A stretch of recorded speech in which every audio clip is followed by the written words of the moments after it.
திமுக துதிப்பாடு, குறிப்பாக சொன்னா உதயநிதி ஸ்டாலினுடைய துதிப்பாடு. நீங்க போன உடனே எலெக்ட் ஆன உடனே பிரஸ் கிளப் எலெக்ஷன் முடிஞ்ச உடனே நேர போய் உதயநிதியை தான் நீங்க இப்போ உங்களுக்கு பின்னால் இருந்தது யார் கேள்வி. தன்னுடைய மக்களை காப்பாற்றட்டும், தமிழக மக்களை காப்பாற்றட்டும், இவர் சொல்ற திராவிட மக்களை காப்பாற்றட்டும். அதை விட்டுட்டு நான் அல்லாவை காப்பாற்ற போறேன், நான் முருகனை காப்பாற்ற போறேன். நான் என்ன சொல்றேன், உனக்கு கொஞ்சமாவது பணிவு இருந்தால், ஏன்னா அதிமுக ஆட்சி காலத்திலையும் என்னையே தான் எல்லா கைதியும் பண்ணிட்டு இருந்தது, எடப்பாடியினுடைய காவல்துறை ஒண்ணுமே பண்ண. அதை நான் மீண்டும் மீண்டும் இந்த அதிமுக வரும்போது ஏதோ திமுகவுக்கு அடுத்த சாய்ஸ் அது என்று இந்து நண்பர்கள் நினைத்து விடக்கூடாது என்பதனால் நான் மீண்டும் மீண்டும் சொல்ல வேண்டிய அவசியம் நினைக்கிறேன். ஒரு என்ஜிஓ நடத்தக்கூடிய ஆம்புலன்ஸ் அடிப்படைவாதிகள் குறிப்பாக யாரா இருந்தாலும் லாக் ஷீட்டை பார்க்க வேண்டிய கடமை அந்தந்த ஆர்டிஓக்களுக்கு இருக்கு. இருக்கா இல்லையா? இல்லை என்றால் அவர்கள் அதை உருவாக்கி கொள்ள வேண்டும். வள்ளுவருக்கு, வள்ளலாருக்கு, இவர்கள் எல்லாம் தான் சார்ந்த சமயத்தை நெறிப்படுத்தியவர்கள். அவர்களும் மற்ற மதத்து சமயத்தை மாறி போன சொன்னவர்கள் கிடையாது. டொப்போகிராபிக்கலா ஒரு அட்வான்டேஜ் இருந்ததற்கான கொடுக்கப்பட்டது. அப்படி பார்த்தா இஸ்ரோ நம்ம குலசேகரப்பட்டினத்துக்கு வந்திருக்க வேண்டியது. இந்த மதியழகன் ஒரு மந்திரி குடிச்சிட்டு போய் பேச்சுவார்த்தை நடத்தினதுனால மதியழகனுக்கு குடியும் எல்லாருக்கும் தெரியும்.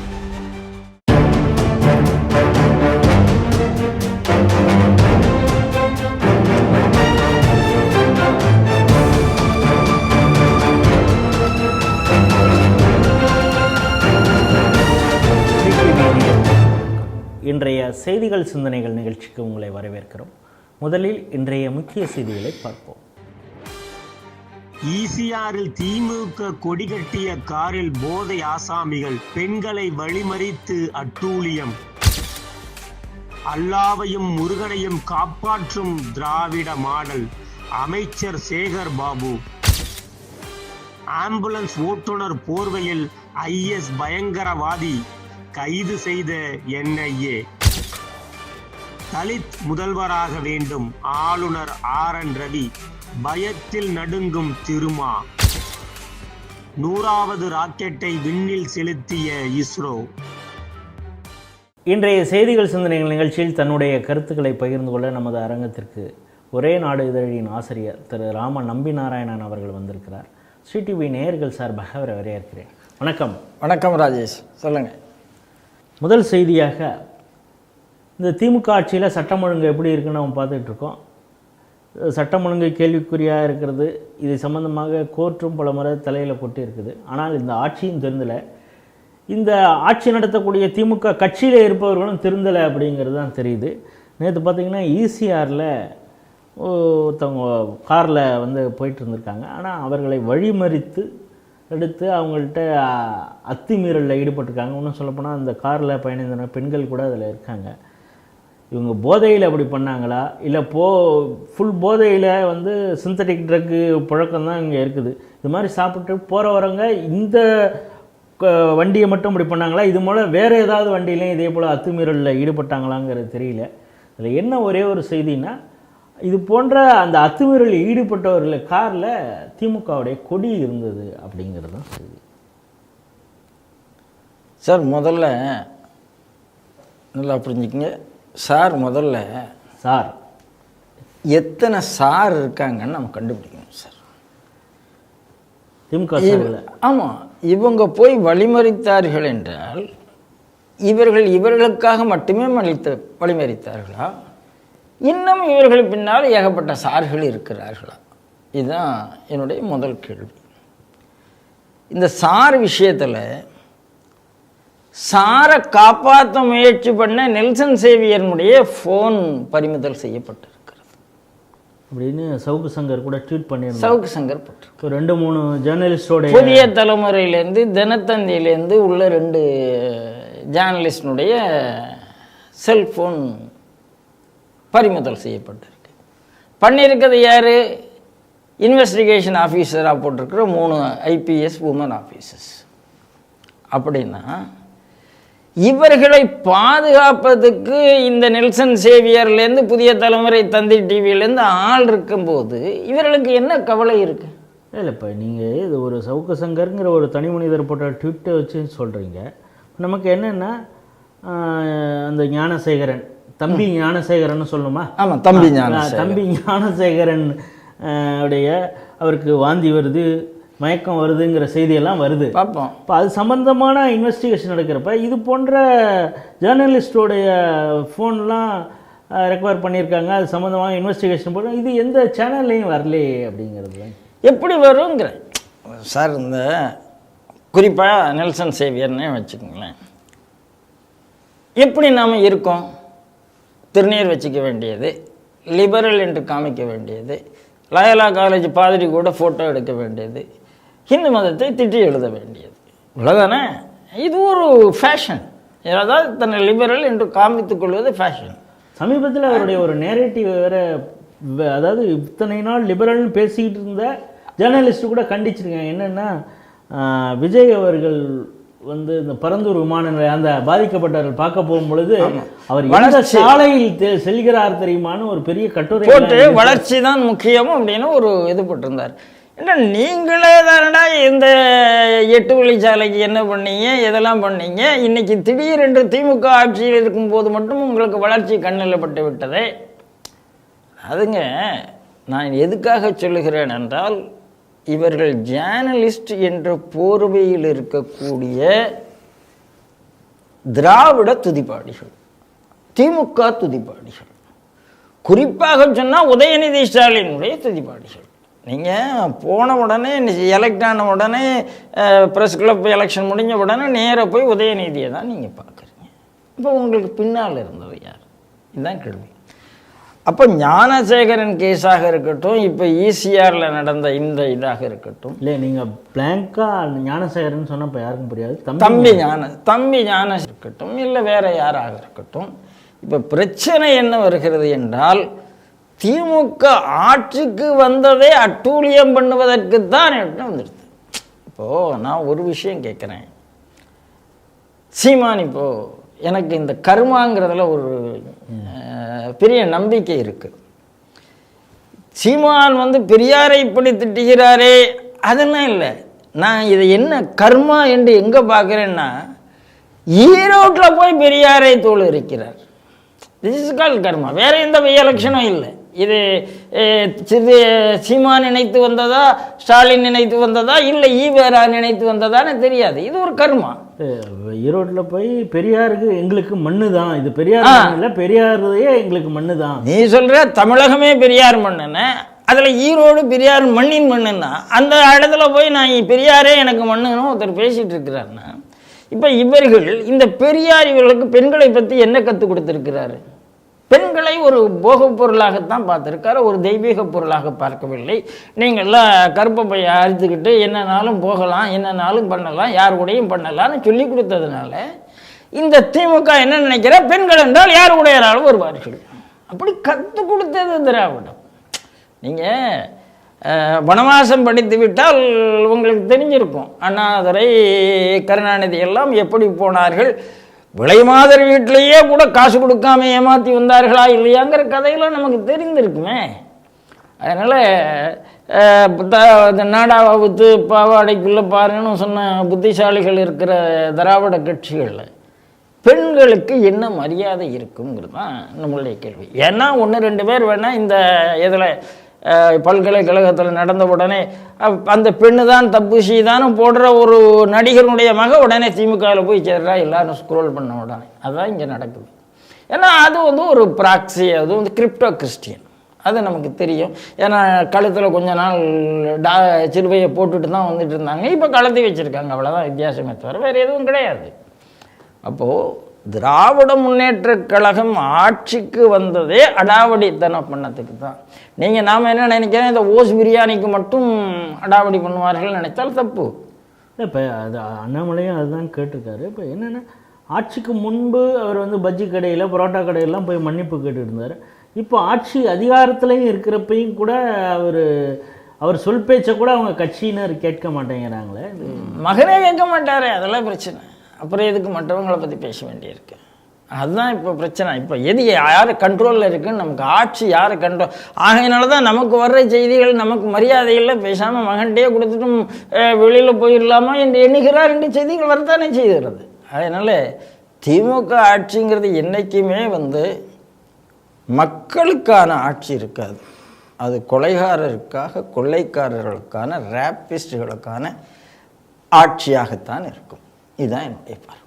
தமிழகத்துடைய இந்து சமய அறநிலையத்துறை அமைச்சர் அதை இந்து சமய அறநிலையத்துறைன்னு சொல்லணுமா அப்படின்னு இப்போ 2 பேர் கேள்வி கேட்டிருக்காங்க. ஒன்று செல்வ பெருந்தகை, அது தமிழ்நாடு அறநிலையத்துறைன்னு மாற்றணும் அப்படின்னு சொல்லிடுறாரு. பழகருப்பையா கூட அதே போன்ற ஒரு கருத்தை சொல்லியிருக்காரு. அது ஒரு பக்கம் இருந்தால் கூட அந்த அமைச்சர் சேகர் பாபு தொடர்ச்சியாக ஏதோ ஒரு கருத்துக்களை சொல்கிறாரு. அவர் இப்போ ஒரு கட்டத்துக்கு மேலே என்னென்னா அவரை அட்மினிஸ்ட்ரேட்டிவில் ஆஹா ஓஹோ அப்படின்னு ஸ்டாலினே புகழ்கிறதுனால அவர் ஒரு கட்டத்துக்கு வந்துட்டார். அல்லாவையும் முருகனையும் நாங்கள் காப்பாற்றுவோம் அப்படின்னு சொல்லியிருக்காரு. எங்கன்னா திருப்பரங்குன்றம் அந்த இஷ்யூவை பேஸ் பண்ணி அவர்கிட்ட கேள்வி கேட்கும் பொழுது அந்த பதிலை சொல்லியிருக்காரு. இந்த பேச்சை எப்படி பார்க்குறீங்க? முதல்ல பழகருப்பையாவுக்கும் செல்வ பெருந்தகைக்கும் நான் ஆதரவு கொடுக்குறேன். ஏன்னா தமிழ்நாடு அறநிலையத்துறை என்று ஒன்று வேண்டும் என்றால் வேண்டும்.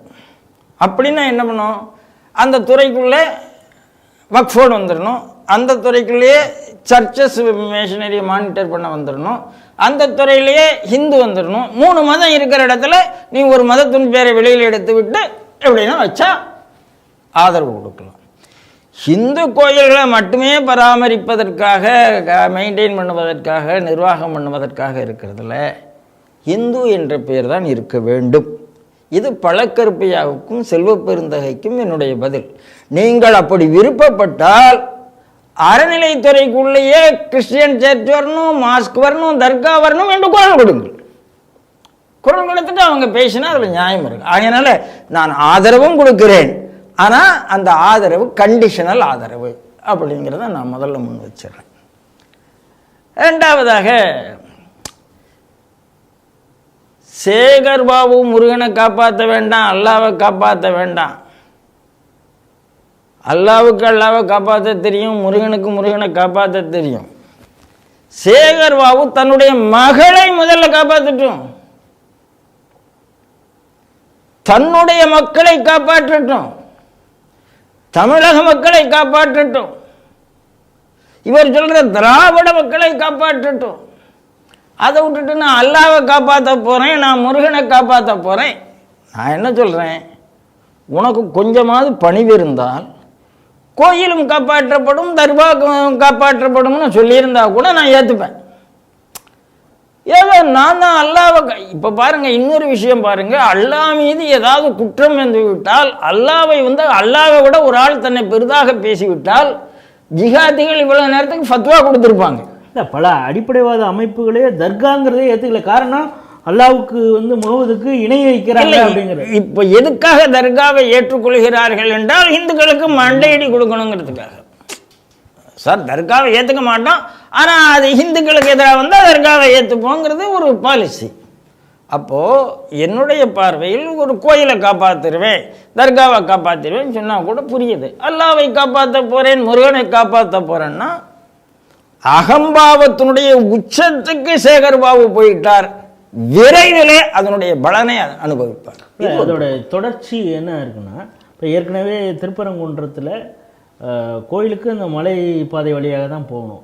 இப்போ திமுக, அதிமுக, காங்கிரஸ், நாதாக்கா, கம்யூனிஸ்டுகள் எல்லாம் கலெக்டரேட்ட ஒரு மனு கொடுத்துருக்காங்க. என்னென்னா தேவையில்லாமல் இப்போ இந்த மலைப்பாதையை யூஸ் பண்ணுறது மாதிரி இருக்குது, இதனாலேயும் பதற்றம் வருது. அதனால் கோயில் காசி விஸ்வநாதர் கோயிலுக்கு பின்பக்கம் இருக்கக்கூடிய வழியை இந்துக்களுக்கு தொடர்ந்து விடுங்க, ஆனால் இவங்களுடைய வழிபாடு ஆடு கோழியை அவங்க பலி கொடுக்கறதுக்கு அந்த ஏற்பாடுகளையும் பண்ணுங்க அப்படின்னு சொல்கிறாங்க. இப்போ அந்த ஏற்கனவே இந்த கலெக்டர்கிட்ட கொடுத்த அந்த மனுவையும் சேகர் பாபு சொல்கிற இந்த விஷயத்தையும் பார்க்கும் பொழுது ஒரே மாதிரி தெரியுது. இல்லை, இதில் 2-3 விஷயம் இருக்குது ராஜேஷ். முதல்ல ஒரு நீதிக்கு ஒரு பக்கம் தான், 2 பக்கம் கிடையாது. நியாயம் என்றால் ஒன்று தான், தர்மம் என்றால் ஒன்று தான். நீங்கள் இந்த கிறிஸ்தவத்தில் இந்த சாலமோன் கதை வரும், அந்த குழந்தையை கொண்டு வந்து வைப்பான், அந்த ஆளை நாம் 2 பேருக்கும் பாதி பாதியாக வெட்டித்தாரேன்னு சொன்னோடனே உண்மையான அம்மா ஓடி வந்தானே நீங்கள் கதை சொல்லுவீங்க. உண்மையான ஒருத்தருக்கு தான் அது சொந்தமாக இருக்கு, 2 பேருக்கு சொந்தமாக இருக்க முடியாது. பன்னெடுங்காலமாக இலக்கிய ரீதியாக திருப்பரங்குன்றம் என்பது ஆன்மீக ரீதியாக முருகனுக்கு மட்டுமே சொந்தம். நான் ஒருத்த இடம் கேட்டாங்கிறதுனால ஐயோ உனக்கும் சொந்தம்னு சொன்னால் அதுக்கு பேர் நடுநிலை இல்லை என்று நான் சொல்கிறேன். அயோத்தி கேஸில் என்னாச்சு? அயோத்தி கேஸில் 2 பேருக்கும் தான் பங்கு பிரித்து கொடுத்தாங்க. அதாவது டைட்டில் யாருக்கு? ராம் ஜென்மபூமி ராம்லாலாவுக்கு தான் டைட்டில் சொந்தம் என்று சொல்லிவிட்டு 2 பேருக்கும் பங்கு பிரித்து கொடுத்தாங்க. இதில் 3 பேருக்கும் பங்கு கொடுத்தாங்க அலகாபாத் ஹைகோர்ட்டில். சுப்ரீம் கோர்ட்டில் அது நிற்கல, 5 பேரும் சேர்ந்து அது ராம்லாலாவுக்குன்னு சொல்லிவிட்டார்கள். என்றைக்குமே உரிமை கோரும் போது 2 பேருக்கு என்று சொன்னால் அதுவே நடுநிலை இல்லை என்பதை சேகர்பாபு புரிந்து கொள்ள வேண்டும். பஞ்சாயத்து அது நீதி இல்லை, பஞ்சாயத்து அது நீதி இல்லை, அது பஞ்சாயத்து. அது பஞ்சாயத்து கூட கிடையாது, கட்ட பஞ்சாயத்து. ஆகையினால சேகர்பாபு தயவு செய்து கட்ட பஞ்சாயத்தும் பண்ணக்கூடாது. அடுத்தது என்ன? இதில் அதிமுக அப்படின்னு ஒன்று சொல்றீங்க. நான் தொடர்ந்து ஸ்ரீ டிவியில் சொல்லிட்டு வர்றேன், பழனிசாமி, எடப்பாடி பழனிசாமி மாதிரி ஹிந்து துரோகி கிடையவே கிடையாது என்பதை மீண்டும் மீண்டும் சொல்கிறேன். சென்னிமலை முருகன் இஷ்யூலேயே அவங்க ஒன்றும் பெரிய அளவுக்கு எதுலையும் பேசலைங்க. அதாவது முதல்ல RSS ரூட் மார்ச்சை கூட்டணியில் இருக்கும் போதே, அதாவது பிஜேபி கூட்டணி, பிஜேபி RSS வேற வேற இருந்த கொண்டு தடை செய்தது இவர். கூட்டணியில் இருந்து கொண்டே எப்படியெல்லாம் பாஜக வளரக்கூடாது என்பது எல்லா வலை விரித்தது இந்த ஆள். கூட்டணி இல்லை என்று போன உடனே நெத்தியில் இருக்கிற திருநீரை அழித்து கொண்டு கொஞ்ச நாள் வந்த ஆள் இந்த ஆள். SDBஐ கூட போய் கூட்டணி சேர்ந்து கொண்டு எல்லாத்தையும் பேசின ஒரு ஆள். அதாவது எந்த எம்ஜிஆர் நாத்திக திராவிடத்துக்கு பதில் கொடுத்தாரோ, எந்த ஜெயலலிதா நாத்திக திராவிடத்துக்கு பதில் கொடுத்தாரோ, இவர்கள் காலத்தில் இந்த மைனாரிட்டின்னு இந்த ஆட்டம் யாரும் போடலை. ஏதோ மைனாரிட்டிங்கிற வார்த்தை வந்திருக்குமே தவிர ஆட்டம் போட அவங்க விட்டதே இல்லை. ஆனால் அவர்களுக்கு அடிமையாகிவிட்ட அதிமுகவுக்கும் திமுகவுக்கும் இன்றைய நிலையில் வித்தியாசமே இல்லை என்பதுதான் நம்ம பார்க்குறோம். அதனால் அதிமுகவும் போயிருக்கு. எனக்கு இந்த விஷயத்தில் நல்ல விஷயம், பாரதிய ஜனதா கட்சி தவிர எந்த கட்சியும் இந்துக்களுக்காக வரவில்லை என்பது மக்கள் புரிந்து கொள்ள வேண்டும். சார், பாத யாத்திரை போகிற, திருச்செந்தூர் பாத யாத்திரை, பழனி பாத யாத்திரை போகக்கூடிய 1 மாசத்துக்கு முன்னால மதுரை ஆதீனம் மத்தியில் பாரதிய ஜனதா கட்சி, மாநிலத்தில் திமுக பேசினார். மாநிலத்தில் திமுக பேசினதுக்கு மதுரை ஆணையத்திற்கு என்ன நன்றி என்றதை திமுக காரங்க காமிச்சுட்டாங்க. அவ்வளவுதான். ஹவுஸ் அரெஸ்ட் மாதிரி அவர் பண்ணி வச்சுட்டாங்க. ஹவுஸ் அரெஸ்ட் மாதிரி பண்ணிட்டாங்க. அப்போ நீங்க என்ன புரிந்து கொள்கிறீர்கள்? உங்க புரிதல் எவ்வளவு பெரிய மனிதராக இருந்தாலும் உங்க புரிதல்ல சறுக்குதல் வருகிறது. சறுக்குதல் தான் சொல்லுவேன். அவரை நான் குற்றம் சாட்ட மாட்டேன். ஏன்னா அவர் மாதிரி இந்துத்துவ பேசக்கூடிய ஒரு நல்ல ஆதீனம் இன்னைக்கு யாரும் இல்லை. அதில் நம்ம எந்த சந்தேகமும் வைக்க வேண்டாம். ஹிந்து அறநிலையத்துறையை உரிக்கிறதுலையும் அவருக்கு இணையம் வரதான், அதுலேயும் சந்தேகம் வேண்டாம். அதனால இந்த மொத்த விஷயத்துல சேகர்பாபு ஒரு முடிவு எடுத்து விட்டார் என்று தெரிகிறது. என்ன முடிவு? முஸ்லிம்களுக்கும் ஒரு பங்கு கொடுக்கணும். இது அயோக்கியத்தனமான முடிவு. அங்க எதுவுமே கிடையாது. இந்த பழனியில ரோப்கார் இதுல மாற்று மதத்தினரும் வரலாம், அந்த போர்டு வச்சது கூட எடுத்தது தப்புன்னு சொன்னாங்க. திரும்ப அதை எடுத்தாங்க அவங்க சொல்றதுனால. பிறகு கோர்ட்டு தான் இது வைக்கலாம்னு சொன்னதுங்கிற. அதுதான் சார், மாற்று மதத்தவருக்கு இந்து கோயில்ல என்ன வேலைங்கிற, ரோப்கார்ல எதுக்கு அவங்க போகணும் கேட்கிறேன் நான். நீங்க அங்க போக வேண்டிய அந்த பிக்னிக் ஸ்பாட் இல்லைங்கிறேன் நான். பழனி டூரிஸ்ட் அந்த மதசார்பற்ற அந்த திண்டுக்கல் அந்த பாரதி, அந்த கம்யூனிஸ்ட் கட்சி MLA பாலபாரதி பேசுறதுதானே செய்யுது. ஆனா இந்த இதுக்கு அவங்க பேசல. அவங்க திண்டுக்கல்ல இருக்கிறாங்க, ஆனா திருப்பரங்குன்றத்தை பேசல. அதெல்லாம் பேசுவாங்க, அதெல்லாம் பேசாமலாம் இருக்க மாட்டாங்க. அவங்க காலம் வரும்போது பேசுவார்கள். ஒன்றை புரிந்து கொள்ள வேண்டும், இந்த இடத்துல அவர் பேசினது அல்லாவுக்கும் முருகனுக்கும் நான் காப்பாற்ற போறேன்னு சொன்னது. முதல்ல இவ்வளவு நேரம் சேகர்பாபு மேல ஒரு ஃபத்வா பிறப்பிச்சிருந்திருக்கணுமே, ஏன் பிறப்பிக்கல? அப்ப இவங்களுக்குள்ள கூட்டணி இருக்குன்னு நான் பார்க்கிறேன். கூட்டுக்களவாணித்தனம் இருக்கிறது. இல்லைன்னா அவங்க கோபப்பட்டிருப்பாங்க. அப்போ சேகர்பாபு எங்கேயோ ஒரு இடத்துல அக்ரிமெண்ட் போட்டுட்டாரு. அப்படித்தான் எனக்கு வருது. அதனால் திருப்பரங்குன்றம் மலையில் நான் சொல்கிறேன், நான் அவருக்கும் நீதி இவருக்கும் நீதி இதெல்லாம் நடக்காது. நடப்பதற்கு இந்துக்கள் அனுமதிக்க மாட்டார்கள். சேகர் பாபு, நீங்கள் உங்களை அல்லாவை விட முருகனை விட பெரிய மனிதனாக நினைத்து கொள்ள வேண்டாம். இன்னும் 2 வருஷம் பதவியில் இருக்க போகிறீங்க, அதுக்கப்புறம் என்ன பண்ண போகிறீங்கன்னு கடவுளுக்கு தான் தெரியும். அந்த முருகன் உங்களுக்கு என்ன பண்ணுமோ அதை பண்ணும். ஒரு தீபாவளி நாளில் கோட்டை ஈஸ்வரன் கோயிலை தகர்த்திடலாம் அப்படிங்கிறது அடிப்படையில் அந்த ஒரு திட்டத்தோட ஐஎஸ் அந்த மாடலில் சிலிண்டரில் குண்டு வெடிப்பு நிகழ்த்தலாம் அப்படின்னு சொல்லிட்டு தான் வந்தால் அது தெய்வாதீனமாக அவனே அந்த வெடிப்பில் இறந்து போனான். இப்போது வரை தமிழக அரசாக இருக்கட்டும், யாருமே இங்கே இருக்கக்கூடிய அரசியல் கட்சிகள் அதை ஒரு பயங்கரவாத செயல்னு யாரும் சொல்லலை. அது ஏதோ சிலிண்டர் வெடிப்பு அப்படின்னு தான் சொன்னாங்க. ஸோ அதை தொடர்ந்து என்ஐஏ இந்த தமிழக ஆளுநர் RN ரவி உட்பட தெளிவாக சொன்னார், என்ஐஏ விசாரிக்கும் பொழுது பல விஷயங்கள் வரும்னு. இப்போ பார்த்திங்கன்னா அது தொடர்ச்சியாக பல விசாரணைகள் நடத்தும் பொழுது இப்போ என்னென்னா ஐஎஸ்க்கு ரெக்ரூட் பண்ண ஆள் யாருன்னா அல் ஃபாசித் அப்படிங்கிறவன், அவன் அரெஸ்ட் பண்ணியிருக்காங்க நேற்று சென்னையில் வச்சு. சரி, அவர் என்ன பண்ணிகிட்டு இருக்கார் அப்படின்னா ஆம்புலன்ஸ் டிரைவராக இருக்கிறார். அவருடைய பூர்வீகம் மயிலாடுதுறை பக்கத்தில் இருக்கிற திருமுல்லை வாசல் அப்படிங்கிற ஒரு இடத்த சொல்கிறாங்க. அவர் வாட்ஸ்அப்பு, டெலிகிராமு, இன்னும் பல அதிகமாக பயன்படுத்தாத செயலிகளை வைத்தெல்லாம் மாணவர்களையும் கல்லூரி மாணவர்கள்லாம் அதில் ரெக்ரூட் பண்ணியிருக்காரு அப்படிங்கிறாங்க. இந்த செய்தியை எப்படி பார்க்குறீங்க? என்னையே தமிழகத்தில் வரலைன்னா தமிழகத்திலேருந்து ஒரு பயங்கரவாதி கைது செய்யப்பட்டிருக்க மாட்டார். தமிழகத்திலேருந்து ஒரு பங்களாதேஷ்காரங்கள் கைது செய்யப்பட்டிருக்க மாட்டார், டிபோர்ட் ஆகியிருக்க மாட்டார். ஏனென்றால் நான் ஏற்கனவே முந்தின கேள்விக்கு சொன்ன அதே பதில் தான். இதில் அதிமுக திமுகவுக்கு வேறுபாடு இல்லை. எஸ்டிபியோட கூட்டணி வச்சிருக்குது அதிமுக, வேறுபாடு இல்லை. ஏன்னா அதிமுக ஆட்சி காலத்திலையும் என்னையே தான் எல்லா கைதியும் பண்ணிட்டு இருந்தது. எடப்பாடியினுடைய காவல்துறை ஒன்றுமே பண்ணலை. அதை நான் மீண்டும் மீண்டும் இந்த அதிமுக வரும்போது ஏதோ திமுகவுக்கு அடுத்த சாய்ஸ் அது என்று இந்து நண்பர்கள் நினைத்து விடக்கூடாது என்பதனால் நான் மீண்டும் மீண்டும் சொல்ல வேண்டிய அவசியம் எனக்கு இருக்கிறது. கூட்டணி வருமா வராதா, வந்தால் என்ன ஆகும்? நான் சொல்லுவேன், நீங்கள் அண்ணாமலையினுடைய தலைமையை எடுத்து விட்டு பாஜக கூட கூட்டணி என்றால் பாஜகவுக்கு எடப்பாடி தலைமையை எடுத்து கூட்டணி வைக்கிறதுக்கு உரிமை இருக்குன்னு சொல்லத்துக்கு உரிமை இருக்குது. நீ எடப்பாடி தூக்கி தூரம் விட்டுவான்னு சொல்லத்துக்கு உரிமை இருக்கிறது. ஆனால் அவங்க சொல்லாமல் இருக்காங்கன்னா அது காரணம் என்னென்னா பாஜக காரங்கிட்ட தான் கேட்கணும். ஆகையினால இந்த விஷயத்தில் எண்ணெயே இல்லை என்றால் தமிழகம் நாசப்பட்டிருக்கும். சரி, இந்த ஐஎஸ்ஐஎஸை பற்றி ஏற்கனவே தொண்டியில் ஒரு 18 பேர் பனியனை போட்டுட்டு ஓடி போய் ஒளிஞ்சி நாங்கள் தெரியாமல் பண்ணிட்டோம்னா, தெரியாமல் பண்ணிட்டோன்னு சொன்னதுக்கப்புறம் அதுக்கப்புறம் இன்னைக்கு அது தடை செய்யப்பட்ட இயக்கம் என்று தெரிந்த பிறகு அதுக்கு ரெக்ரூட்மெண்ட் நடக்கிறது என்றால் தமிழகத்தில் என்ன நடக்கிறது? அதைத்தான் அண்ணாமலை கேட்டார். அதைத்தான் RN ரவியும் கேட்டார். RN ரவி என்ன சொன்னார்? நம்முடைய ஆளுநர் PFI பயங்கரவாத அமைப்பு, அது தடை செய்யப்பட வேண்டும் என்று சொன்னார். இன்னைக்கு PFI தடை செய்யப்பட்டிருக்கிறது.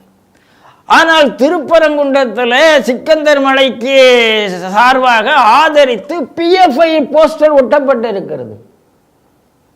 எங்கெங்க தடை செய்யப்பட்ட இயக்கத்தின் சார்பில் போஸ்டர், பழைய போஸ்டர் அப்படிங்கிறாங்க. அது புதுசாக பழசானது தெரியல அப்படிங்கிறது சோஷியல் மீடியாவில் இருந்து. இனியா இது ஆரம்பத்துல இருந்தே அவங்க திட்டமிட்டிருக்காங்கன்னு வேணால் அதை எடுத்துக்க முடியும் சார். அதில் ஒரு ஃபோன் நம்பர் இருக்குது சார், கூட்டி விசாரிக்கலாமே. எங்களுக்கு பழைய போஸ்டர்னு சொன்னால் விசாரிச்சுட்டு நீங்கள் தகவல் கொடுங்க. அதில் ஒரு மொபைல் ஃபோன் நம்பரும் இருக்கிறது அந்த போஸ்டரில். அப்போ PFI வருகிறதா இல்லையா என்பது இப்போ அடுத்த கேள்வி. இப்போ இந்த ஆம்புலன்ஸை பற்றி வரும்போது நான் என்ன சொல்லுவேன், நீங்கள் கொஞ்சம் காலத்துக்கு முன்னால் போனால் ராமநாதபுரத்துலேருந்து பாண்டிச்சேரிக்கு 3 மணி நேரத்தில் ஆம்புலன்ஸ் போக முடியுமான்னு ஒன்று முயற்சி பண்ணாங்க. எல்லாம் எடுத்துகிட்டு வந்து அந்த விஷயத்தை பெரிய இதில் பேசினாங்க. பெரிய சாதனை மாதிரி ஏதோ ராமநாதபுரத்துலேருந்து புதுக்கோட்டை புதுச்சேரிக்கு 3 மணி நேரம். அப்போதுலேருந்து என்ன சந்தேகம், ராமநாதபுரத்துலேருந்து புதுச்சேரி ஆஸ்பத்திரிக்கு ஜிப்மருக்கு ஏன் போகணும்? ஏன் மதுரையில் ஆஸ்பத்திரி இல்லையா? எனக்கு புரியல. வேறு பக்கத்தில் எந்த ஆஸ்பத்திரியும் இல்லையா? அரசு ஆஸ்பத்திரி என்றால் ஜிப்மர் மட்டும்தான் இருக்கிறதா? அப்போது அதிலும் என்ன கோஸ்டல் டு கோஸ்டல் ஏதோ ஒரு காரணம் இருந்தது. அது ஒரு யூனியன் டெரிட்டரியாக இருந்தது. அங்கே சில வேலைகள் அவங்களுக்கு எளிதாக இருந்தது. அந்த முறையில் இந்த ஆம்புலன்ஸில் நடக்கிறது எதுவுமே நல்லதில்லை என்பது நம்மளுடைய இப்போது மனிதநேய மக்கள் கட்சி ஆம்புலன்ஸுங்கிறது மக்களுக்கு சேவை செய்யுதுன்னு அது எதுக்கு நீங்கள் இப்படி சொல்கிறீங்க? இல்லைங்க சார், நீங்கள் நாம் ஏற்கனவே இதே டிவியில் சொல்லியிருக்கேன். ஆம்புலன்ஸு யார் ஆம்புலன்ஸ் வச்சுருந்தாலும், தனியாராக இருந்தாலும் என்ஜிஓவாக இருந்தாலும் அரசாங்கம் இருந்தாலும், அதனுடைய லாக் ஷீட் மாவட்ட தலைமைக்கு கொடுக்கப்பட வேண்டும். நான் அப்படி தான் சொல்லுவேன். நீங்கள் அரசு ஆம்புலன்ஸுடைய லாக் ஷீட் நீங்கள் ஆம்புலன்ஸ் என்று வைத்து விட்டால் உங்களுடைய லாக் ஷீட் கொடுக்கப்பட வேண்டும். ஒவ்வொரு தடவையும் அதனுடைய மூவ்மெண்ட் அரசு துறைக்கு தெரிந்தாக வேண்டும். நீங்கள் அப்படி இல்லைங்கிற ஆகையினால தான் எங்கள் ராமநாதபுரம் மாவட்டத்தில் ஆம்புலன்ஸ் மூலமாக கடத்தல் நடைபெறுகிறது என்ற சந்தேகம் இருந்து கொண்டே இருக்கிறது. அதே மாதிரி அங்கே டிரைவர்ஸையும் கிராஸ் செக் பண்ணணும், வெரிஃபிகேஷன். கடத்தல் மட்டுமில்லை, ஆயுதங்களும் கடத்தப்படுகின்றன, அப்படிலாம் குற்றச்சாட்டு வந்து கொண்டு இருக்கிறது. ஆகையினால ஆம்புலன்ஸ் என்று வைந்தால் அந்த ஆம்புலன்ஸ் நீங்கள் இன்றைக்கி இப்போ ஒன்று உங்களுடைய முதல் கேள்வியில் இந்த நெல்சன் சேவியரை பற்றி சொன்னேன். இந்த ஆம்புலன்ஸ் டிரைவருடைய மொபைல்களெல்லாம் கூட ட்ராக் பண்ணணும். ஏன்னா இவர்கள் தான் இந்த சட்டவிரோதமாக கடத்தலுக்கு அதிகம் துணைபவர்கள் இவர்களாகத்தான் இருக்கிறார்கள். இப்போ ஆம்புலன்ஸ் டிரைவராக இருந்ததுனால தான் இவருக்கு அந்த கனெக்டிவிட்டியே வந்ததுன்னு நான் சொல்லுகிறேன். இல்லை, நீங்கள் பொதுவான ஆம்புலன்ஸ் சொல்கிறீங்களா, அடிப்படைவாதிகள் நடத்தக்கூடிய ஆம்புலன்ஸ் சொல்கிறீங்க? அடிப்படைவாதிகள் நடத்தக்கூடிய, அதாவது நேர்கள் தெளிவாக தெரிஞ்சுக்கணும். இல்லை ஒன்று இவங்க எல்லா ஆம்புலன்ஸையும் இப்படி சொல்கிறாங்க. எல்லா ஆம்புலன்ஸையும் நான் 108 கண்டிப்பாக சொல்லலை. ஆனால் கூட 108 லாக் ஷீட்டுக்கு கவர்மெண்ட்டுக்கு போயிடும். 108 லாக் ஷீட்டு அரசாங்கத்துக்கு போகும்போது குறைந்தபட்சம் ஆர்எம்ஓக்கு போகணும். அந்த ரெசிடென்ட் மெடிக்கல் ஆஃபீஸருக்கு போய் தான் ஆகும். கலெக்டருக்கு போகுதா போகலையா அதெல்லாம் எனக்கு தெரியாது, ஆர்எம்ஓக்கு போய் தான் ஆகணும். ஆனால் நான் என்ன சொல்லுகிறேன், ஒரு என்ஜிஓ நடத்தக்கூடிய ஆம்புலன்ஸ் அடிப்படைவாதிகள் குறிப்பாக யாராக இருந்தாலும் லாக் ஷீட்டை பார்க்க வேண்டிய கடமை அந்தந்த ஆர்டிஓக்களுக்கு இருக்கிறது நான் நினைக்கிறேன். இருக்கா இல்லையா? இல்லை என்றால் அவர்கள் அதை உருவாக்கி கொள்ள வேண்டும் நான் கேட்குறேன். லாக் ஷீட்டை கொடுன்னு கேட்கறதுக்கு ஒரு ஆர்டிஓக்கு ரைட்ஸ் இருக்கா இல்லையாங்கிறத நம்ம பார்க்கணும். அதனால் இவர் ஆம்புலன்ஸ் டிரைவராக இருந்த ஒரு காரணத்தால் தான் இவரால் இத்தனை பேர் கூட தொடர்பு பண்ண முடிஞ்சதுன்னு நான் நம்புகிறேன். தொடர்பு பண்ண முடிஞ்ச உடனே அவரால் அது ஏன்னா பண்ணியிருக்கிறார். ஆகையினால இது ஒரே ஒரு ஆம்புலன்ஸ் டிரைவரோடு இருக்கக்கூடிய விஷயமாக நான் பார்க்கல. உங்கள் கேள்வியில் ஒரு சார் இல்லை பல சாருன்னு சொன்ன மாதிரி இது ஒரு ஆம்புலன்ஸ் டிரைவர் இல்லை, பல ஆம்புலன்ஸ் டிரைவர் அப்படிங்கிறத என்னுடைய கருத்து. தமிழக ஆளுநர் பேசினாலும் பிரச்சனை, அவர் ஒரு படத்திற்கு போய் மரியாதை செலுத்தினாலும் ஒரு பிரச்சனை அப்படிங்கிறது மாதிரி ஆகுது. திருவள்ளுவருக்கு காவி படம் யூஸ் பண்ணார் அப்படின்னு.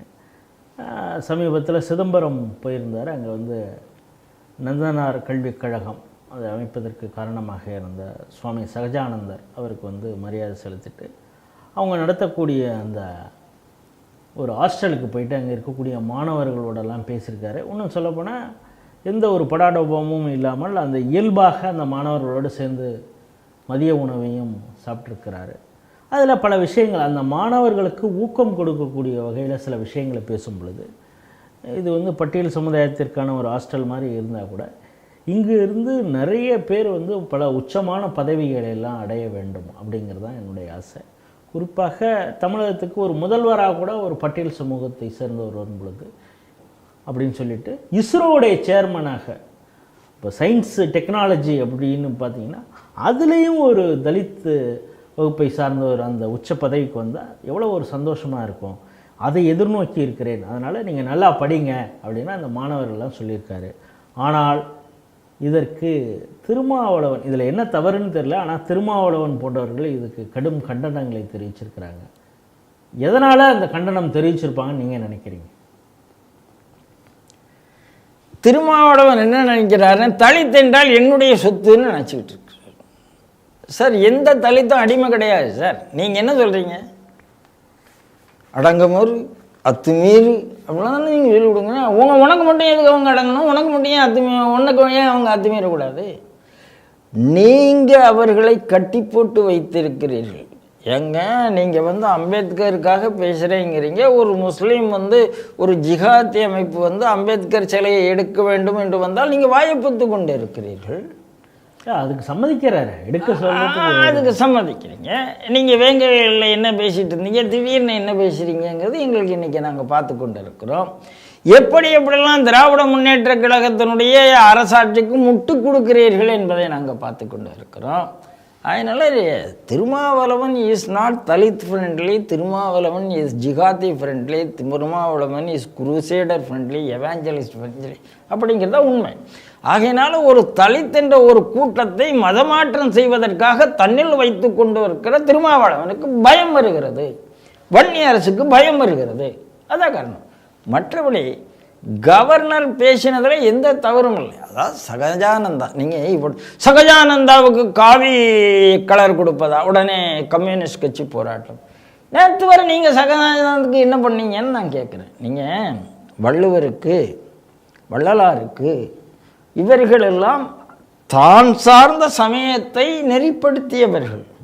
அவர்களும் மற்ற மதத்து சமயத்தை மாறிப்போன சொன்னவர்கள் கிடையாது. எல்லாருக்குமான மக்கள், அதில் சந்தேகம் கிடையாது. வெறுப்பு யார் மேலேயும் அவங்க கொண்டதில்லை.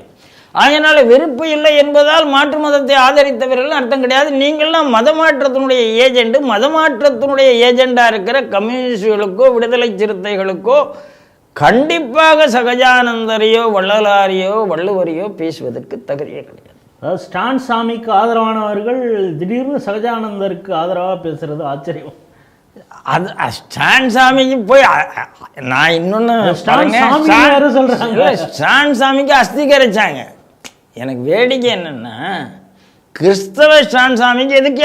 இதுதான் அரசியல் என்பது. நீங்கள் இப்போது திருப்பரங்குன்றத்தில் ஆடு கோழி பலி கொடுப்படும். எந்த தற்கால ஆடு கோழி கொடுக்குறான்? ஏன்னா இஸ்லாத்தில் ஆடு கோழி பலியிடணும்னு எங்கேயாவது சொல்லப்பட்டிருக்கிறதா? இல்லைல்ல. எப்படி அது அரசியலோ அப்படி தான் ஸ்டான் சாமி அஸ்தியை சென்னைக்கு கொண்டு வந்தது, அதில் ஸ்டாலின் போய் பார்த்தது, இதெல்லாம் அரசியல் தான். ஆகையினால இவர்கள் அரசியல் என்பது சிறுபான்மை அரசியலாக இருக்கு. அதில் எப்படி தலித்துகளை எப்படி இந்து விரோதிகளாக மாற்றுவது என்பதற்கு திருமாவளவன் வேலை பார்த்துட்டு இருக்கிறார். தலித்துகள் எப்படி தலித்துகளாகவே அதாவது இருந்து முன்னேற வேண்டும், இந்துக்களாக இருந்து முன்னேற வேண்டும் என்ற அரசாங்கம் வேலை பார்த்து கொண்டிருக்கிறது. இவன் அரசாங்கத்துக்கு எதிராக வேலை பார்க்குறாருக்கு, அரசாங்கம் பார்க்குற வேலை பிடிக்காது, அவ்வளோதான். இப்போ கவர்னர் அந்த இடத்துக்கு போயிருக்கிறார், அந்த மாணவர்கள்ட்ட பேசியிருக்கிறார். நான் தலித்துங்கிற வார்த்தையை நான் பொதுவாக யூஸ் பண்ண மாட்டேன், உங்கள் கேள்வியிலேருந்து சொன்னதுனால நான் யூஸ் பண்ணுறேன். பட்டியல் சமுதாயத்தை சேர்ந்தவர்கள், அந்த சமுதாயத்தை சேர்ந்தவர்கள் வர வேண்டும், நீங்கள்லாம் வரணும் அப்படின்னு ஆசைப்பட்டா அதில் என்ன தப்பு இருக்குது? அதைத்தானே சொல்ல. ஐயோ அவர்கள் ஓட்டை அவருக்கு கைப்பற்ற போகிறான்னா ஏன்னா ஆர்.என். ரவி பிஜேபிக்கு பிரச்சாரம் பண்ண போகிறார். அவருக்கு என்ன ஒரு அச்சம்னா, இன்ப நிதிக்கு எதிராக இந்த ஸ்டேட்மெண்ட் இருக்குமோன்னு திருமாவளவன் அச்சப்படுறாரு. ஏன்னா இப்போ உதயநிதி துணை முதல்வராக வந்துட்டார். இப்போ அடுத்த காலகட்டத்தில் அவர் முதல்வர் ஆகிடுவார், அடுத்தது இன்ப நிதி வருவார். அது ஒரு கொஞ்சம் காலகட்டம் இருக்குது. இப்போதைக்கு தலித்துக்கு அங்கே வேலையே இல்லை. அப்படிங்கிறப்ப அதை நோக்கி தான் இவர் சொல்லிட்டாருங்கிற ஒரு பதற்றம் திருமாவளவனுக்கு இல்லை. அப்படி அதாவது திருமாவளவனுக்கு உண்மையிலேயே ஒரு தலித் தலைவர் வந்துட்டால் ஜால்ரா போட்டுட்டு இருக்க முடியாது, தம்பளம் போயிருமேன்னு கூட யோசிச்சிருக்கலாம். யாருமே அப்படித்தானே யோசிப்பாங்க. இவங்க எந்த தலித்துக்காக யோசிப்பாருங்க? அதனால் இவர்கள் யாரும் தலித் அப்படிங்கிற மக்கள் திருமாவளவனுக்கு சொந்தமானவர்கள் அல்ல. அவர்கள் இந்துக்களுக்கு சொந்தமானவர்கள், என்னுடைய சகோதரர்கள் சகோதரிகள். திருமாவளவன் அவரை மாற்று மதத்துக்கு கூட்டிட்டு போகக்கூடிய விருப்பத்தை செய்யக்கூடிய ஏஜெண்ட் வேலையை பார்க்கட்டும், நாங்கள் எங்கள் வேலையை பார்க்குறோம், அப்படிதான். சமீப காலமாகவே இஸ்ரோ பல அற்புதமான சாதனைகளை நிகழ்த்திக்கிட்டு இருக்குது, பார்த்துட்ருக்கோம். சந்திராயன் போன்றதெல்லாம் எவ்வளவு மிகப்பெரிய விஷயங்களை எல்லாம் சாதிச்சிருக்கிறாங்க. வெளிநாடுகளில் குறிப்பாக ஹாலிவுட் படம் எடுக்கக்கூடிய அந்த பட்ஜெட்டுக்கு விட பல மடங்கு குறைவாகவே ஒரு சேட்டலைட்டை விடக்கூடிய அளவிற்கு இந்தியாவுடைய இஸ்ரோ இருக்குன்னு பலரும் பாராட்டுறாங்க. இதில் இன்று அதிகாலையிலே ஒரு மைல்கல் நடந்திருக்கு. என்னென்னா, இஸ்ரோவுடைய 100th ராக்கெட்டு ஸ்ரீஹரிகோட்டையிலேருந்து ஏவி இருக்கிறாங்க. இது NVS 02 அப்படிங்கிறாங்க. இது தரை, கடல், வான்வெளி இதோடைய போக்குவரத்துகளை இது கண்காணித்து அவ்வப்பொழுது நமக்கு சிக்னல்ஸ் கொடுக்கும். குறிப்பாக இந்த பேரிடர் காலத்தில் இது ரொம்ப பயனுள்ளதாக இருக்கும் அப்படின்னு சொல்லியிருக்காங்க. இஸ்ரோவுடைய இந்த சாதனையை எப்படி பார்க்குறீங்க? கடந்த 10 ஆண்டுகளாக இஸ்ரோனுடைய சாதனை குடிகட்டி பறக்கிறது.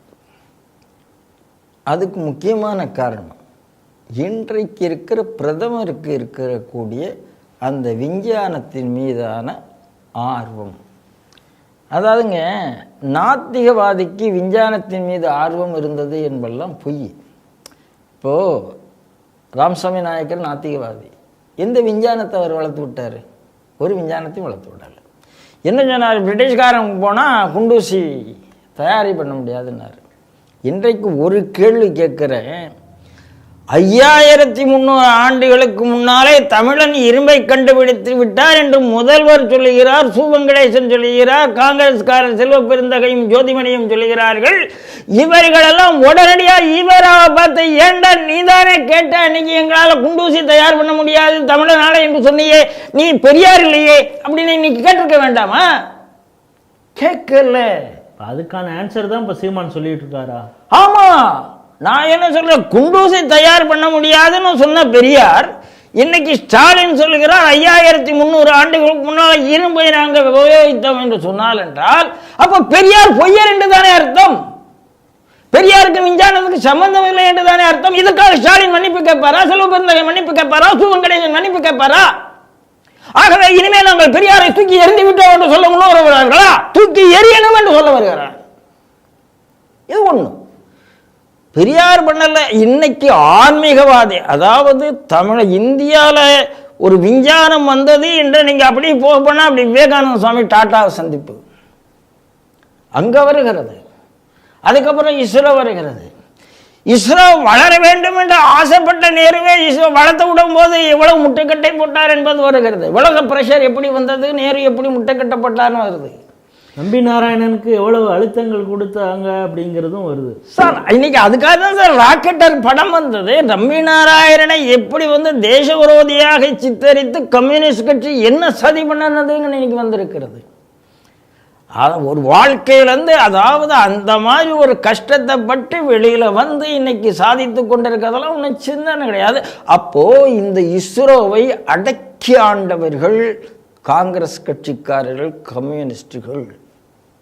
திமுககாரர்களுக்கு இதை எந்த ரோலும் கிடையாது. காங்கிரஸ் கம்யூனிஸ்ட்னு சொல்லும்போது அதை கேட்கக்கூடிய இடத்துல இருந்தாங்க. ஆனால் இந்த கிரையோஜெனிக் டெக்னாலஜி ஒரு 20 வருடம் பின்தங்கியது காரணமே இன்னைக்கு வேற ஒன்றும் இல்லை சார். மகா கும்ப மேளா நடக்கிறது. இந்த மகா கும்ப மேளாவில் ட்ரெடிஷன் அண்ட் மாடர்னைசேஷன் ஒன்றாக இருக்கிறது. வாட்டருக்கு கீழே ட்ரோன் போய் கொண்டு இருக்கிறது. இந்த ஒரு ஸ்டாம்பேர்டு செய்தி வருகிறது, அதெல்லாம் உடனே சால்வ் பண்ணப்படுகிறது. கிட்டத்தட்ட 1 கோடி பேர் குளிப்பாங்க நினைச்ச இடத்துல 3 கோடி பேர் குளித்துட்டு இருக்கிறாங்க. ஒரு எவ்வளவு பெரிய சமாளித்து கொண்டு இருக்கிறது. இதெல்லாம் சின்ன விஷயம் கிடையாது. யோகி அரசாங்கம் மாதிரி சின்ன சின்ன விஷயங்கள் இருக்கத்தான் செய்யும். ஆனால் விஞ்ஞானத்தையும் ஆன்மீகத்தையும் இணைத்தவர் யோகி. அதே மாதிரி விஞ்ஞானத்தையும் ஆன்மீகத்தையும் இணைத்தவர் விவேகானந்தர். அதே மாதிரி விஞ்ஞானத்தையும் ஆன்மீகத்தையும் இணைத்து கொண்டிருக்கிறார் நம்முடைய மோடி. விஞ்ஞானத்தை யார் விரும்புவார்கள் என்றால் ஆன்மீகத்துக்கு தெரிந்தவன் தான் விஞ்ஞானத்தை விரும்புவான். ஆகையினால தான் நம்ம இஸ்ரோ சயின்டிஸ்ட் எப்போ ஒரு ராக்கெட் பண்ணாலும் அது தூக்கிட்டு அப்படி வெங்கடாஜலபதி கோயிலுக்கு போயிடுவாங்க. இவங்க கத்துவாங்க. அப்போ அது சக்ஸஸ் ஆன உடனே அடுத்தாப்புல ஒன்று பிரசாதம் பார்க்க போவாங்க. சார் பண்ணுறவங்க அவங்க, கோயிலுக்கு போகிறவங்க அவங்க. உனக்கு என்ன, நீ கேலரியில் உட்காந்து விளையாட்டை பார்க்குற ஒரு பால். விளையாடுறது அவங்க விளையாடுறது, அவங்க விளையாடுறாங்க, ஜெயிக்கிறாங்க. நீ ஏன் பந்தை இப்படி போட்டல, நீ ஏன் இப்படி பந்தை போடல, நீ சொல்ல முடியுமா? ஜெயிக்கிறார்களா இல்லையா? ஆகையினால இன்னைக்கு இஸ்ரோவுக்கு ஒன்றும் இல்லை சார். சந்திராயன் 2 பிரதமர் மோடியே உட்கார்ந்துருந்தார். சின்ன தவறு நடந்தது. அப்படி சிவன் அப்படி இஸ்ரோ தலைவரை கட்டிப்பிடித்து ஆறுதல் சொன்னார். கத்தினார்கள். அதோ நான் எதையுமே இல்லைங்க. நீங்கள் நன்றாக புரிந்து கொள்ளுங்கள். இன்னைக்கு அதாவது மன்மோகன் பீரியடில் 2004லேருந்து 2014க்குள்ள மர்மமாக மரணித்த விஞ்ஞானிகள் எண்ணிக்கை பயங்கரம். அதெல்லாம் யாரும் கேட்கவே இல்லை. திடீர்னு ட்ராக்கில் கிடப்பாங்க, எங்கேயோ இருப்பாங்க. ஏதோ ஒரு அதிகமான தற்கொலை எப்படி வர முடியும்? ஏன் அவங்க அப்படி என்ன அவங்களுக்கு ஒர்க் ப்ரெஷர் இருந்தது? ஒரு ப்ரெஷர்லாம் கிடையாது. ஏதோ ஒன்று அவங்க பண்ணாங்கன்னா பண்ண விடாதேன்னு ஒரு அழுத்தம், அரசாங்கம் நிதி கொடுக்காது. இந்த மாதிரி சூழல்லேருந்து இன்னைக்கு சுதந்திரமாக இஸ்ரோ செயல்படுவதால் வந்த வெற்றி இது. இந்த சுதந்திரமான செயல்பாட்டுக்கு ஊக்கம் கொடுக்கிறது யார் என்றால் நரேந்திர மோடி. இப்போ இந்த இஸ்ரோ அப்படிங்கும் பொழுது அது தமிழர்களுடைய ப்ளஸ் கேரளைட்ஸ் அவங்களுடைய கான்ட்ரிபியூஷனும் அதிகமாகத்தான் இருக்குது அப்படிங்கிறது. சார், நீங்கள் ஏற்கனவே ஒன்று புரிந்து கொள்ள வேண்டும். சுதந்திரம் பெற்றவுடனேயே இண்டஸ்ட்ரி எல்லாம் சவுத்துக்கு தான் கொண்டு வந்தாங்க. ஏனென்றால் அந்த பக்கம் சைனா அக்ரேஷன் இருக்கும், பாகிஸ்தான் அக்ரேஷன் இருக்கும், வார் புரான் ஏரியா நார்த் என்பதால், இந்தியா ஒரே நாடு என்பதால் அதிக முன்னுரிமை தெற்குக்கு கொடுக்கப்பட்டது. ஆகையினால இது நான் தெற்கு புத்திசாலித்தனமாக இருந்ததுனால இங்கே வந்தது அப்படிலாம் கிடையாது. டொப்போகிராஃபிக்கலாக ஒரு அட்வான்டேஜ் இருந்ததன் காரணமாக தெற்குக்கு கொடுக்கப்பட்டது. அப்படி பார்த்தா இஸ்ரோ நம்ம குலசேகரப்பட்டினத்துக்கு வந்திருக்க வேண்டியது. இந்த மதியழகன் ஒரு மந்திரி குடிச்சிட்டு போய் பேச்சுவார்த்தை நடத்தினதுனால மதியழகனுக்கு குடியும் எல்லாருக்கும் தெரியும். இஸ்ரோ கேரளாவுக்கு போயிடுது. அதையும் கெடுத்தது திராவிட மாடல் தான். தமிழ்நாட்டுக்கு வர்ற இஸ்ரோவை கெடுத்தது திராவிட மாடல். அதுக்கு பேர், அவருக்கு பேர் மதிய அழகன். அது நாம் என்ன சொல்றதுன்னு நமக்கு தெரியாது. அப்போ இப்போ இங்கே இருக்கிற கருப்பா இருக்கிற ஒரு வெள்ளச்சாமிங்கிற மாதிரி அவர் போய் தண்ணி அடிச்சுட்டு போய் பேசினதுனாலங்கிறது எல்லாருக்கும் தெரிஞ்ச கதை. அதாவது ரொம்பலாம் நீங்கள் சரித்திரத்தை மறைக்க முடியாதுங்க, எல்லாம் வந்து தான் தெரியும். அப்போ இன்னைக்கு இஸ்ரோ சவுத்து நோக்கி வந்திருக்கிறதுனா அது மட்டும் காரணம் இல்லை, விஞ்ஞானிகளும் சவுத்துலேருந்து நிறைய பேர் இருக்கு. இப்போது சிவன் இருந்தார், சரி, இப்போது கன்னியாகுமரியை சேர்ந்த ஒரு பெரிய விஞ்ஞானி வரார். கலாம் அங்கே இருந்தார், கலாமுடைய டிஃபென்ஸ் அட்வைசராகவும் இருந்தார். அப்புறம் நம்ம ப்ராஜெக்டில் யார் யார் இருந்தால் நம்ம மயில்சாமி நாதர் இருந்தார், கஸ்தூரிரங்கன் சிதம்பரம் எல்லாரும் இருந்தார். இப்போ விழுப்புரத்தை சார்ந்தவர் அழகா அந்த விழுப்புரத்தை சார்ந்தவர்கள் தெரியும். நீங்கள் தமிழர் 2 விருப்பப்படுகிறீங்களா? தமிழர் 2, நான் இந்தியன் 2 விருப்பப்படுகிறேன். இஸ்ரோவில் அந்த டிஃபரன்ஸே கிடையாதுன்னு தெளிவாக தான் அவர் சொல்றாரு. அதாவது முட்டாள்கள் தமிழகத்தை ஆண்டு கொண்டு இருப்பதால் அவர்களுக்கு இந்த சாதனை தெரியவில்லை. ஆனால் இன்றைக்கு இஸ்ரோவினுடைய இந்த 100வது லான்ச் என்பது இந்த 10 வருஷத்தில் என்ன நடந்தது என்று பார்த்தால் இது பெரிய சாதனை. அதாவது மோடி பிரதமர் ரொம்ப ஃபாஸ்ட்டு தான், அதில் எந்த சந்தேகமும் கிடையாது. அதனால் இது இஸ்ரோவுக்கு எவ்வளவு பாராட்டு உண்டோ அவ்வளவு பாராட்டு இந்த நாட்டினுடைய பிரதமருக்கும் இதில் உண்டு. இதுவரை நாம் கேட்ட இந்த 5 கேள்விகளுக்கும் திரு நம்பி நாராயணன் அவர்கள் ஆக்கப்பூர்வமான தனது பதில்களை கொடுத்திருக்கிறார். இது ஸ்ரீ டிவி நேயர்கள் பார்த்து உங்களுடைய கருத்துக்களையும் பதிவு செய்ய வேண்டும் என்று கேட்டுக்கொண்டு இத்துடன் இன்றைய செய்திகள் சிந்தனை நிகழ்ச்சியை நிறைவு செய்கிறோம். நன்றி, வணக்கம். நன்றி, வணக்கம் ராஜேஷ். ஜெய் ஹிந்த், ஜெய் ஸ்ரீராம்.